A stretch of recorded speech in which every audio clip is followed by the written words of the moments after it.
Olá, boa tarde, sejam bem-vindos a mais uma semana, a mais uma edição do Mercado e Companhia. Vamos juntos ver os destaques desta segunda-feira. Em Mato Grosso, produtores rurais começam a semear a nova safra com chegada das chuvas. E nesta edição você vai saber qual é a previsão para chuvas já nos próximos dias. O Senado pode votar amanhã proposta que prevê o fim da Lei Candir e o agro pode ter exportações taxadas. Presidente Bolsonaro vai à ONU para falar sobre Amazônia e soberania nacional. Você vai ver tudo isso e mais agora. O Mercado e Companhia já está no ar.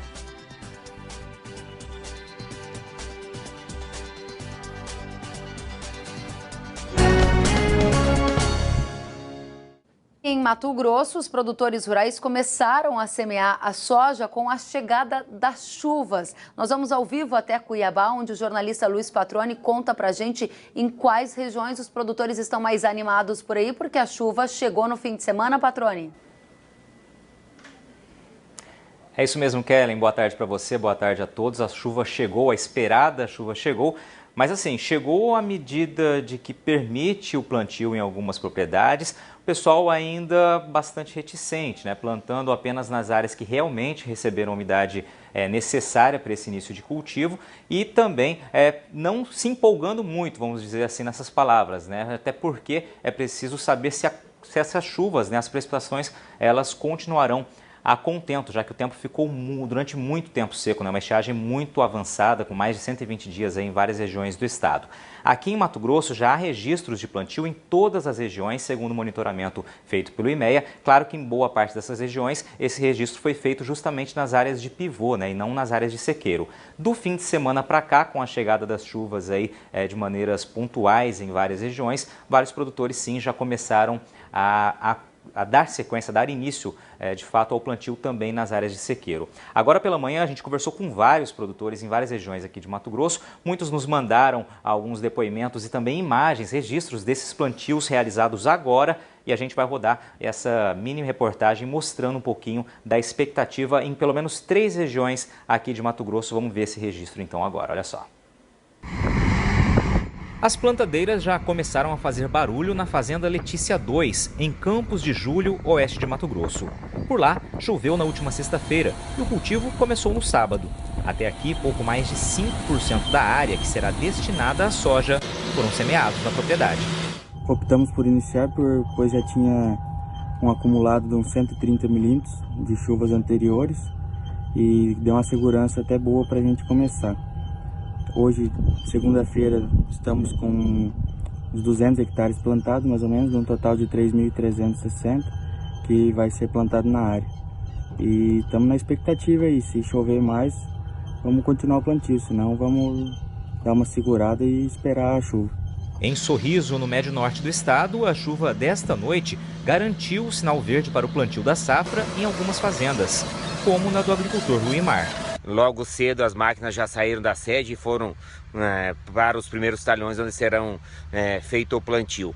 Acreditamos que com essa umidade já seja satisfatório para que a gente possa implantar com qualidade e conduzir a lavoura de agora em diante. Na noite passada tivemos 90 milímetros de água aqui na fazenda e isso permite que iniciemos as atividades de plantio. Na região sudeste também tem gente dando início do plantio da safra.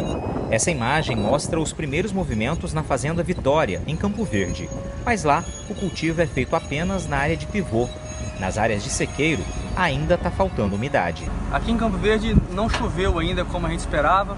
Teve algumas chuvas irregulares, em torno de 15 milímetros, 20 milímetros em algumas áreas. Mas a grande maioria da região não choveu. Essas áreas que nós estamos começando aqui é a área de pivô e que será algodão safrinha, por isso que tem toda essa pressa para iniciar, mas apesar de toda a pressa não pode ser uma coisa de qualquer maneira, né? Então, somente as áreas que já recebeu uma quantidade de chuva razoável para poder, no mínimo, ter as condições mínimas para poder germinar e se manter. A grande maioria da região ainda não choveu.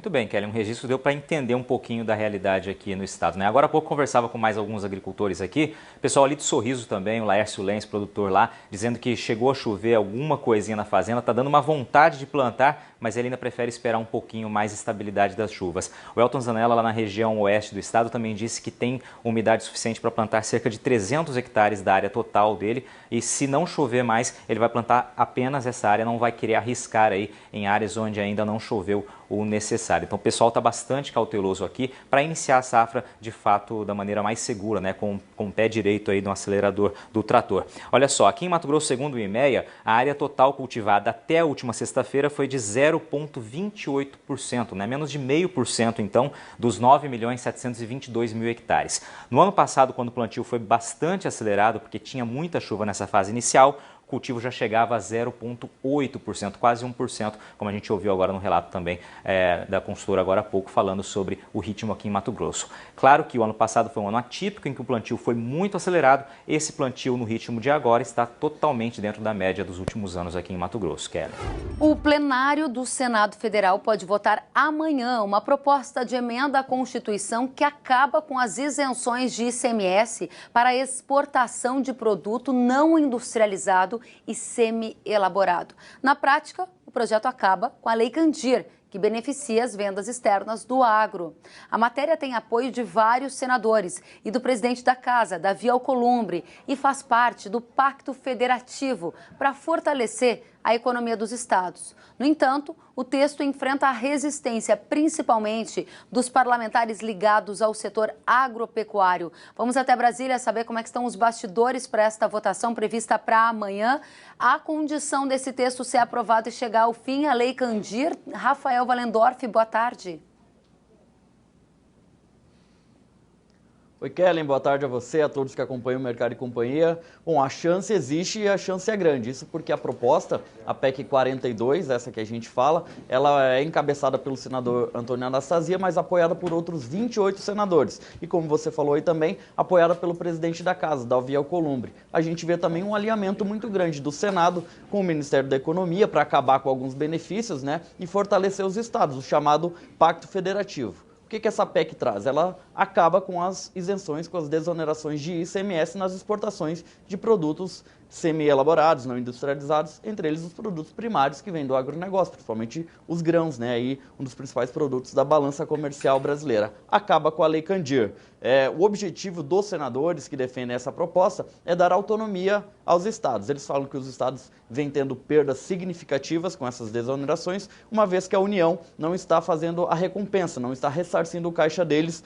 Por isso, para justificar esse projeto, inclusive, eles lembraram a frase dita pelo ministro da Economia, Paulo Guedes, em março desse ano, numa audiência pública lá no Senado, quando ele afirmou que a Lei Candir morreu. Para os senadores, agora é a hora de sepultar essas desonerações.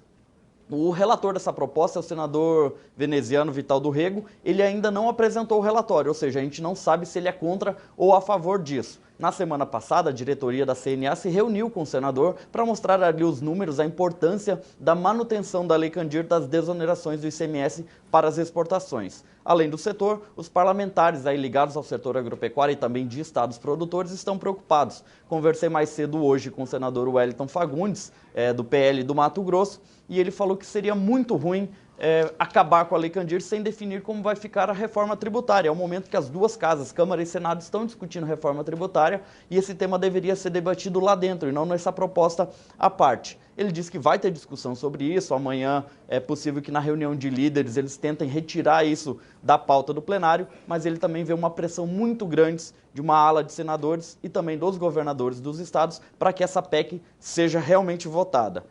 O assunto também vai ser tratado na reunião almoço da Frente Parlamentar da Agropecuária. Também conversei mais cedo com um advogado tributarista que auxilia a FPA nesses temas e ele me falou o seguinte: o importante é aprovar a reforma tributária, porque as emendas que a FPA apresentou à reforma tributária, elas tentam fazer a manutenção da carga tributária do agronegócio, ou seja, que não seja elevado. Por mais que a Lei Candir tenha fim, e a gente acha que vai ter um aumento de carga tributária com ICMS sobre as exportações, com essas emendas estaria garantido que não vai ter elevação da carga tributária.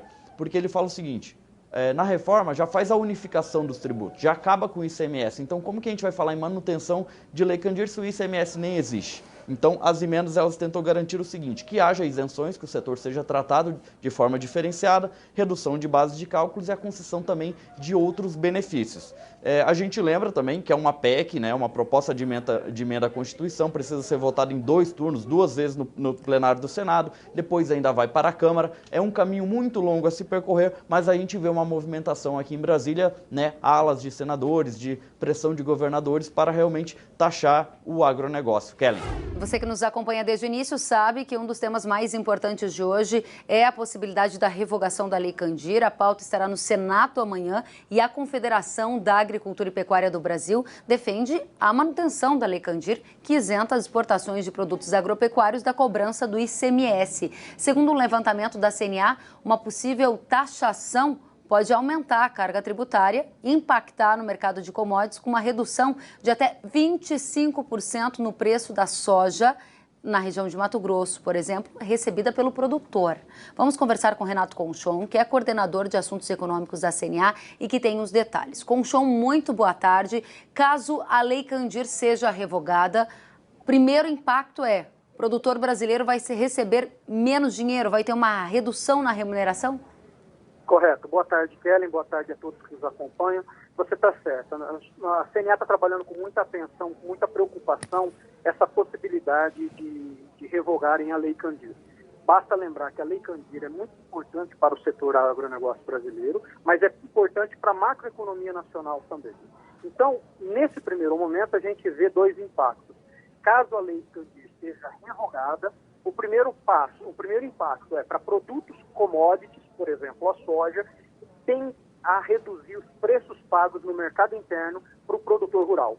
Ou seja, já que não é possível repassar esse custo tributário para o mercado internacional, visto que são commodities precificadas em bolsa, esse impacto é revertido para o produtor rural. A trading vai ter um aumento de carga tributária que, repassando para trás, ou seja, repassando para o produtor rural, tende a reduzir a soja paga para o produtor em até no período de 1 ano, em torno de 25% para o Mato Grosso e 23% na região de Cascavel. Essas foram simulações feitas pelo CPEA, a pedido da CNA, e que foram demonstradas através de uma nota técnica que mensura todos os impactos da lei, de uma possível revogação da Lei Candir. Mas não é só a soja que seria impactada, que outros setores poderiam sentir o impacto imediatamente?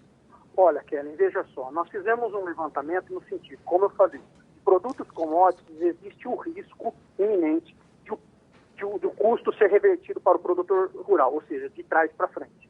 Para possíveis produtos, se houver espaço no mercado internacional de produtos não commodities, ou seja, por exemplo, nós fizemos a simulação com melões frescos, celulose e carne suína. Se houver a possibilidade de haver esse repasse do exportador para o mercado internacional, considerando que o mercado internacional assumisse esse custo, ainda assim nós haveríamos uma perda de mercado na ordem de 6% do total das nossas exportações. Isso corresponde a aproximadamente 6 bilhões de reais, de acordo com os dados de 2018, que são os últimos dados fechados. Agora, o ponto é saber que existe ou não um cenário político mais favorável para a revogação. Além dos estudos técnicos e os impactos econômicos mencionados por você, é importante nós sabermos em qual cenário estamos incluídos. A visão da CNA é que o Senado é favorável nesse momento, tem uma maior inclinação a acabar com a Lei Candir, mas isso teria mais dificuldade para avançar na Câmara? Veja só, Kellen, os estados, e é de conhecimento apenas para lembrá-los, 8 estados brasileiros estão com decreto de calamidade financeira em vigor.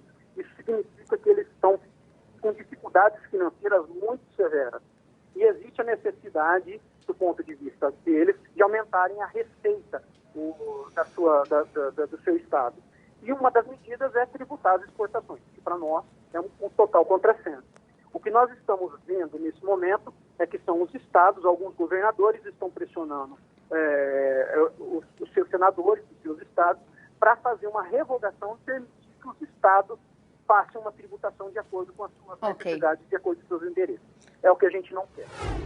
Sentiu falta de algum conteúdo? Acesse canalrural.com.br.